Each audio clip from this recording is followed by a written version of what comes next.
And ನಾವು it's Happydent. ಯಾರು ಗೊತ್ತಿರಲ್ಲ ಹೇಳಿ, ಹ್ಯಾಪಿಡೆಂಟ್ ಎಲ್ರಿಗೂ ಗೊತ್ತಿರುತ್ತೆ. ಆ್ಯಂಡ್ ನನಗೂ ಇಷ್ಟ ಹ್ಯಾಪಿಡೆಂಟ್. Even I like. ಇವಾಗ ಪಿಂಕ್ ಫ್ಲೇವರಲ್ಲಿ ಬರ್ತಿದೆ ಅಲ್ಲ, ಐ ಲೈಕ್ ಹ್ಯಾಪಿಡೆಂಟ್. ಗಾಯ್ಸ್, ನನ್ನ ಜೊತೆಗೆ ಇಲ್ಲಿ ಕೆಲವೊಂದು ಇರುವೆ ಕೂಡ ಫೀಡ್ ಮಾಡ್ತಿದೆ. Center fruit.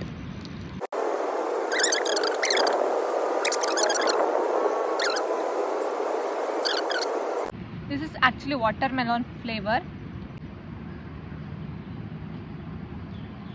ಜ್ಯೂಸಿ ಅವಾಗೆ ಆಲ್ರೆಡಿ ಬರ್ತಿದೆ. ಚೂಯಿಂಗ್ ಗಮ್ ಎಲ್ಲ ಫಿನಿಶ್ ಮಾಡಿದ್ದೀನಿ ಅನಿಸುತ್ತೆ. But I have left with my favourite one. It's this. I don't know ಎಷ್ಟು ಜನಕ್ಕೆ ಇದು ಇಷ್ಟನೋ ಇಷ್ಟ ಇಲ್ವೋ, ನಂಗಂತೂ ಗೊತ್ತಿಲ್ಲ. But I like this so much. ನಾವು ಇದನ್ನು ಮಾಮ ಚುಚ್ಚು ಅಂತ ಹೇಳ್ತಿದ್ದೋ. ಮಾಮ ಚುಚ್ಚು ಇದು ಎಷ್ಟು ಚೆನ್ನಾಗಿರುತ್ತೆ ಗೊತ್ತಾ. ಫಸ್ಟು ಫುಲ್ ಪ್ಯಾಕೆಟ್ ಫುಲ್ ಬರ್ತಿತ್ತು. ಆ್ಯಂಡ್ ಆ ಪ್ಯಾಕೆಟ್ ನೋಡೋಕ್ಕೂ ಚೆನ್ನಾಗಿದೆ. ಆ್ಯಂಡ್ ಅದು ಶೇಪ್ ಕೂಡ ಚೆನ್ನಾಗಿದೆ, ಒಳಗಡೆ ಕೂಡ ಚೆನ್ನಾಗಿದೆ. ದಿನ ಆಗಿತ್ತು ತಿಂದು. ನಾನು ಇವಾಗೆಲ್ಲ ಇದು ಸಿಗಲ್ಲ ಅಂದ್ಕೊಂಡಿದ್ದೆ. ಬಟ್ ಸ್ಟಿಲ್ ಇಷ್ಟು ಕಡಿಮೆ ಬಂದಿದೆ ಗೊತ್ತಾ. ಇಷ್ಟೇ ಬಂದಿರೋದು.